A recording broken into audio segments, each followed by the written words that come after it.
Yeah. Can you see me and you there? Yes, we can. I think we're perfect. Can you see both of us? Yes. Oh, right. I just want to make sure. I should just move in a bit, but I got there we go. That's better. So welcome everyone. I'm Stefan Enop, South African international. I'm sat here with the man, the myth, the legend, multiple-time team world champion, individual world champion. I'm just a human being that goes UK fishing. champion, and I mean a very good friend of mine for the last 10 years, Tom Pickering. I mean, I'm almost shaking as we're sitting here and listening to No, you don't be today. like that. We're only human beings, bro. But Uncle Tom, so I've always wanted to do an interview with you, especially now that we've got the chance again to be with each other, and now we can sit and have a proper chat. And I would like to discuss with you international angling. Well, anything, anything. So there's a few personal questions I want to ask you, then we move over to more a motivational side, and then after a few technical aspects I want your opinion about and what you think. So firstly, Uncle Tom, on the personal side, when did your career start and in an international level, and how did your first world championship you ever participated in feel? Right. Well, I mean, I've been obsessed with fishing since 6 or 7, when my uncle Jack used to take me fishing, and then when I was 16, 17, I used to win club matches at even a really young age. So me and Dennis White just met and went on the scene, and me and Dennis formed the Barnsley Blacks, and then at 23 I got selected to fish for England, and in them days it's not like it now. There was one World Championship, yeah. And the Holy Grail was to get into the 6 of the World Championships. And at 23, and I think I'm still the youngest to be selected, even at 23. 23 I think I beat William by a few days. And although Roy Marlowe fished as an 18-year-old, but it wasn't selected then. It were a bit different. The teams, it were like the first 5 teams from the national, but still an incredible achievement. I'm not knocking it. And we had a great match. We came last. Oh. and I came last in my section, and 3 of us did. And it was in Vienna on a big like backwater, and all week we'd caught lots of fish on the slide. There were only us fishing it. Everybody was pole fishing, and it was brilliant fishing, catching roach and bream and skimmers, and it went flat calm and we couldn't get a bite. Oh, okay. We actually came last, and so it were an incredible introduction really, and it were a bit of a disaster. But England weren't a team that was recognised then. Oh, yes. We were just on the up, if that makes sense. That was 1978. Yeah, but it's a couple of years back. You know, I mean, that were what, is it 46 years, 47 years ago now?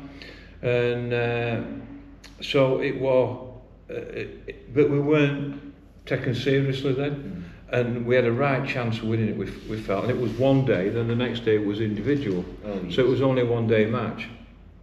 And we come last, and we got slaughtered in the press.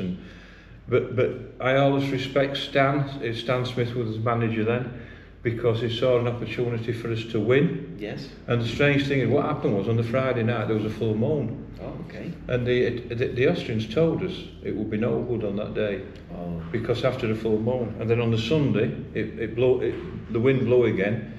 And I always said to this day, if it had been the day after, we would have won it.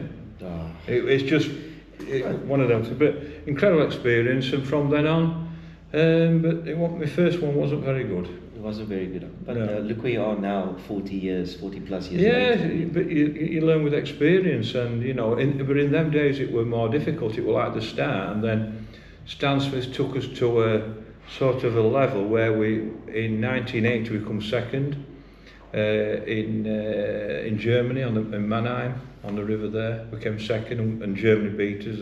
They won it quite comfortable. Oh. And then Dick Clegg took over in 1984 and just completely changed the mentality and everything about English fishing, and just The rest was history. the rest is history really. I mean, just dominated for a number of years, dominated it all. Yeah. And now, Uncle, you spoke about your first Worlds being a disaster, as you would say, but you also became, a few years later, individual world champion. Yeah. How did that feel when you won the world championship? It's quite a... the truth is, I respect it more than I did then, What I mean by that, now I've got older, I look back and I think, wow, did I actually do that? And it's quite weird when you're and you will get this as a youngster yourself now. When you go to a competition, you expect to win it. Yeah. And and so by winning it, it's great. But the team came third, and because I was always a team fisherman, so I always, and I still have that little bit of. At the time, I said I wish I could have swapped them. I won a bronze individual, and we won a team gold. I don't now. Not now. Oh no, because I love my world championship status. Yes. But at the time, I would have gladly swapped it. But I wouldn't now. But in them days, I would have swapped it, and because I won in the team, I always felt a bit. I don't know, it's quite strange really, because I was always brought up as a team fisherman. But it's the world is a big place. Yes, the world's big. And you're a champion of the world. Yeah. There's not many people do that happens to. No, in any sport. In any sport, to be a world champion is the ultimate. It's the ultimate, and so it's just incredible, and it were obviously great. I still have the photos on my wall and whatever. And when I wrote my book, the stories about it there. And it was just one of them days when everything went for me, or weekends, because it changed to a 2-day event then. Yes. And it was just, everything went for me that weekend. And when you win, that's what happens. When you win an event, little things like on the second day I didn't draw very well, and everything just went my way. Yeah. It's just how it happens when you win. It's like I said to somebody on the river yesterday. If your name's on it, you will get a fish. Yeah. It just happens that way. It does, Uncle. Yeah.